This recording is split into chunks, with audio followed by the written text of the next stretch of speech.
Hello, my name is Daryl Robert Schoon.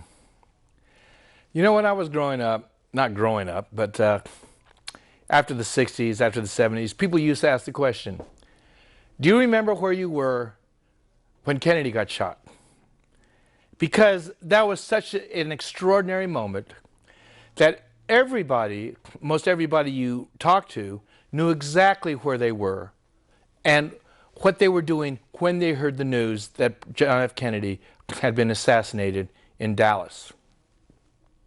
Well, it just occurred to me that the question could very well be asked today in 2013. Where were you when you realized the United States had become a police state? You know what? You can't think of that moment because most Americans don't even know that they're living in a police state. Most of Americans haven't quite realized it yet. After all, we have freedoms, we have courts, we have rights, or what do we have? But in the last I was talking about before how the United States became a nation founded on the premise of individual liberty, and how this country went from that premise to the world's largest military power and imperialist power, dominion over almost all countries with our influence, where we went from a decentralized central government to one with huge amounts of centralized power that has now put most of its citizens behind bars, not most, but more of its citizens behind bars than any country on the face of the earth. We are raised to say, oh yes, communism was a tyranny. Communist countries, Russia, China, dissent is not allowed, and you're thrown in jail. Well, it's not that bad yet here, but it's getting there. And that road is becoming narrower and narrower and narrower. And we first took that great step towards centralized power with the formation of the Federal Reserve Bank in 1913. And we took our first steps towards a police state when we refused to dismantle the vast military apparatus after World War II. Now, I know most of you who are watching this program have no idea of how this happened, but let me tell you something. It's like having AIDS. There are people right now who have AIDS who don't know it. And if you ask them how they got it, they really don't know. So you could probably narrow it down to a few situations. Maybe a blood transfusion, maybe that sexual encounter, but nonetheless, it's something that they have and they aren't even aware of it. We are here at a crisis in America's history. Most of you are concerned only with your pocketbooks, only with the economic cancer that seems to keep coming back and back and back. Some of you are now feeling a little more comfortable because it's like having lived with AIDS for a number of years. You think, well, it's not going to get you. Let me assure you, like AIDS, it's been in respite. It's been in remission. It hasn't gone any further, but it's still there. In 2007, I delivered a paper before the Positive Deviant Network where I predicted that a cataclysmic economic crisis was going to take America into a depression even greater than the Great Depression of the 1930s. I still believe that. But today I want to talk about what happened to the United States essentially after World War II, when both the Central Bank of the United States, the Federal Reserve, hadn't been in power for approximately 40 years. 53, because it was put in power in 1913? So 40 years from 1913 would be exactly 1953, which is the first year of Dwight D. Eisenhower's presidency. And you could say the start of the American police state almost began with Eisenhower's presidency, but not because of Eisenhower. Eisenhower, in fact, tried to warn the American people of what he saw happening. Just like in 1913, the president who signed the Federal Reserve Act, Woodrow Wilson, also warned the American people of what he saw happening after he had done so. Woodrow Wilson said this after he had signed the Federal Reserve Act. Stunning what he said. A great industrial nation is controlled by its system of credit. Our system of credit is privately concentrated. The growth of the nation, therefore, and all our activities are in the hands of a few men. We have come to be one of the worst ruled, one of the most completely controlled and dominated governments in the civilized world. No longer a government by free opinion, no longer a government by conviction and the vote of the majority, but a government by the opinion and duress of small groups of dominant men. Later, Woodrow Wilson wrote this: "Since I entered politics, I have chiefly had men's views confided to me privately. Some of the biggest men in the United States, in the field of commerce and manufacture, are afraid of somebody, are afraid of something. They know that there is a power somewhere so organized, so subtle, so watchful, so interlocked, so complete, so pervasive, that they had better not speak above their breath when they speak in condemnation of it." Woodrow Wilson knew even then that the foundation of a police state was then being formed.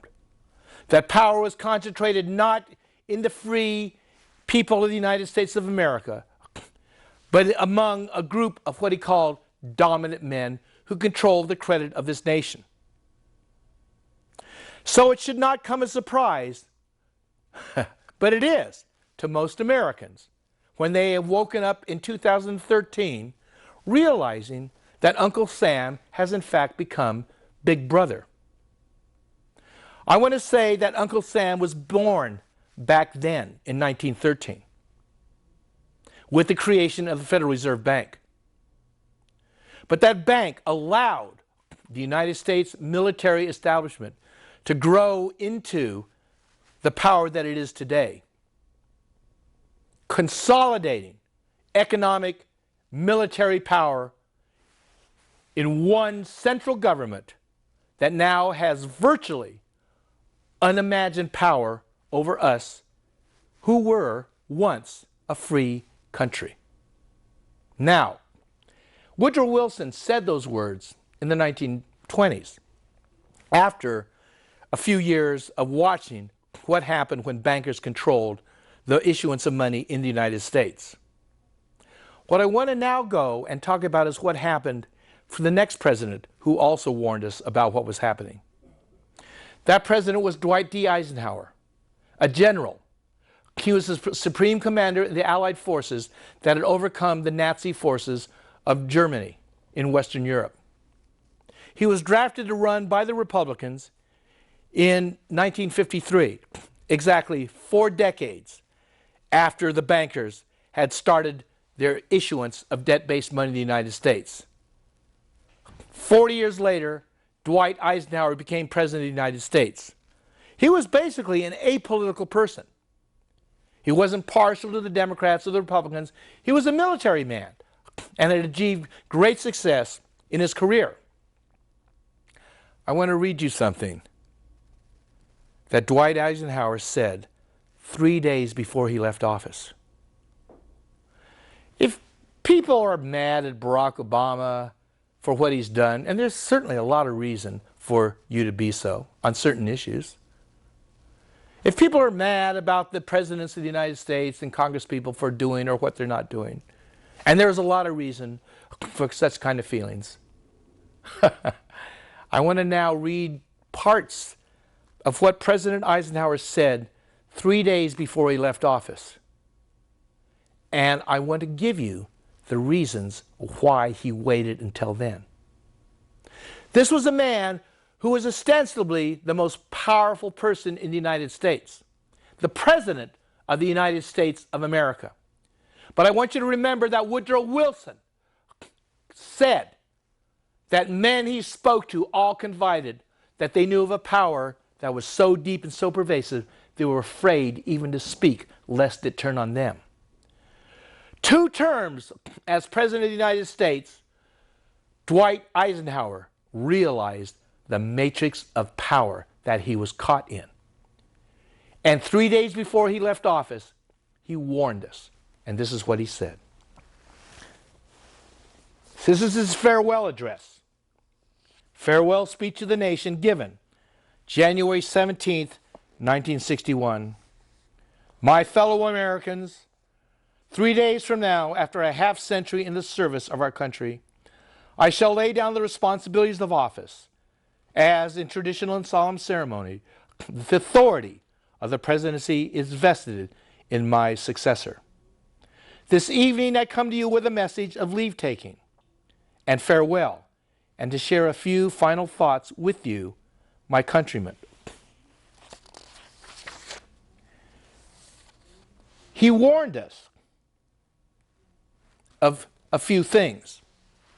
And the first of all was that the military establishment. Now, here is not a pacifist. Here is not somebody you might think that Jimmy Carter would say. Here is the former supreme commander of the Allied forces that were marshaled to overthrow Nazi Germany in World War II. And this is what he said. A vital element in keeping the peace is our military establishment. Threats to this country stand. And I mention only 2.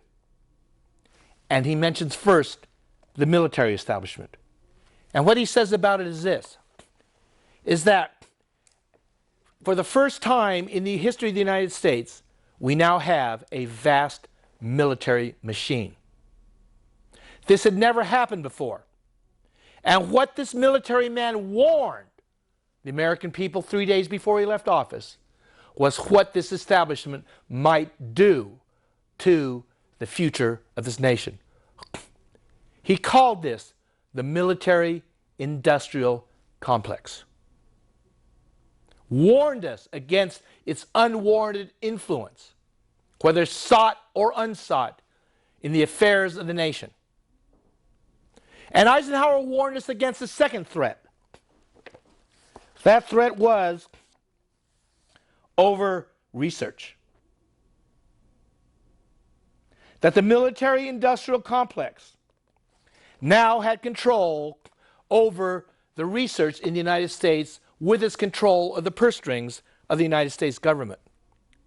Eisenhower got a close-up look of what the military-industrial the military-industrial complex was doing to America.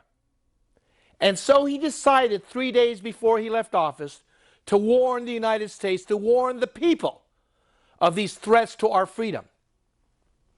And he warned us again about something else. It is really, really tragic.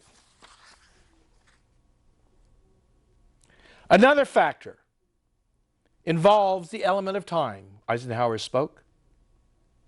As we peer into society's future, he said this in 1961, you and I and our government must avoid the impulse to live only for today, plundering for our own ease and convenience the precious resources of tomorrow. We cannot mortgage the material assets of our grandchildren without risking the loss also of their political and spiritual heritage. We want democracy to survive for all generations to come, not to become the insolvent phantom of tomorrow. Eisenhower spoke those words in 1961. It's been 50 years, a little over 50 years since he said them, and we have now become the largest debtor in the world, the insolvent phantom that he warned us about. And we did so because of our vast spending, military spending overseas, that depleted the largest hoard of gold that the world had ever seen. In 1949, the United States owned 21,775 tons of monetary gold.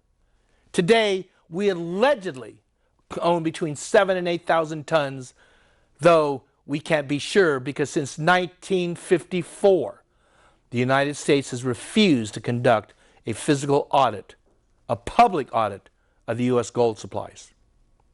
So, this is how we came here. But I want to remind you that we were warned both by Woodrow Wilson about the effect of the control of credit after the Federal Reserve came into being, and the establishment of a vast military establishment by one of the greatest generals the United States has known. Eisenhower gave that address 3 days before he left office. He was succeeded by John F. Kennedy in 1961. Kennedy was the last person to challenge the military-industrial establishment. Both John F. Kennedy and his brother were gunned down by lone assassins. Let me assure you, their deaths were not the result of one man. Vast forces were arrayed against them and had much to gain by their demise. John F. Kennedy and Robert Kennedy both opposed the establishment of the Federal Reserve. After Woodrow Wilson signed the act, the Federal Reserve Act, henceforth, from 1913 on, the U.S. Treasury no longer issued money. That was done only by the privately owned Federal Reserve Bank. For all those years, they issued, what is it, 50, yeah, oh, it's incredible. From 1913 until 1962, I think, or maybe 63. Perhaps it was 1963, 50 years later, after the establishment of the Federal Reserve, that the Treasury again resumed issuing money on its own, authorized by President John Fitzgerald Kennedy. 50 years it had been since the U.S. Treasury issued specie on behalf of the United States government. 50 years the Federal Reserve Bank had issued money as debt, loaning it to the U.S. government, loaning it to the people, and gathering interest on that money. But in 1963, by a presidential act, John F. Kennedy allowed the first issuance of silver-backed money from the U.S. Treasury. Within 6 months, John Kennedy was dead.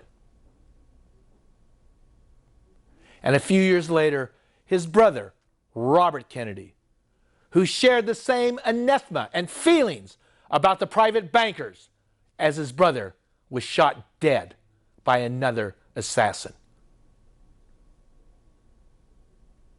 These are not isolated incidences. Power and money, people have died and killed for these two things since time immemorial. Now, that's about money. What about the power? What about the power? What did it play in John F. Kennedy's death? When John F. Kennedy succeeded to the presidency of the United States, the military establishment was hell-bent for going after Castro.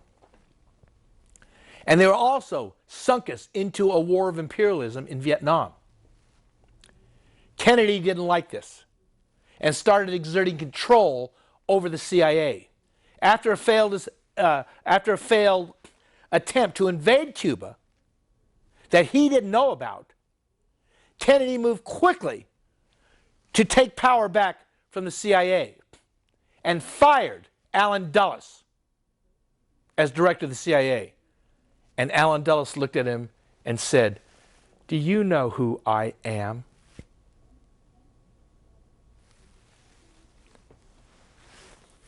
A few months later, Kennedy was dead. Vast forces had conspired, involving power and money, to assassinate and cut short this man's term as President of the United States. It only lasted 2 years, but its effect on the American power structure has been extraordinary. You know, Barack Obama came in on a platform of change. And the American knew it needed change. Why? Well, the person he was running against, it wasn't the person he was running against, but the administration he was trying to replace was that of George W. Bush Jr. Who is he? Well, everybody knew he was Bush Jr., that he was part of this family of the Bushes. His father, the president before him, all right? His father, George Bush Sr., had been head of the CIA, the core of the American industrial military complex. And George Bush's father, Prescott Bush, had in fact been guilty of, not been charged with treason, but had committed treasonous acts during 1933, when he had assembled, was going in the process of assembling a private army to overthrow FDR. And were it not for Smedley Butler, who they had approached to lead this army, the greatest decorated Marine of all time, it had not Smedley Butler ratted out Prescott and his honchos, his American industrialist friends, about what was happening, it would have succeeded. That's Prescott Bush, George Bush's father, George Bush Jr.'s grandfather. And then we had George Bush Jr., who basically took over power through these phony elections in 2001, led us into the Iraq War and lied to us, instituted the Patriot Act, which took away and has been the basis of the massive erosion of civil liberties in the United States. This is where we are today. And so the American people elected a black man. This is not a natural instinct for a white country. But the sins of the Republican Party were so great that even many, many Republicans deserted the party and voted for Barack Obama. Well, let me tell you, we can all say, especially with degree of civil liberties, with revelations of the Nassau spying, and Barack Obama standing up and saying, well, we're not really spying. This is the man who swore to the American people that he would filibuster any attempt to legitimize spying on us. And look what he's done. Well, I heard a story about Barack Obama last month, and it rang true with me. He was meeting with a group of very powerful and influential Democratic contributors. And the issue of his political turnabout came about. His refusal to stand up for our rights. His refusal to take Wall Street to task. And Obama allegedly said this: I remember what happened to Martin Luther King. I am not going to lead the cry for change until Americans demand it themselves. What happened to Martin Luther King will happen to me if I do. What happened to Martin Luther King also happened to John F. Kennedy. Barack Obama took the example of King because he identified with this great man because of his race. But he was joined closer to John F. Kennedy because of his position. These are times of change and revolution. Until the American people demand it, we won't have it.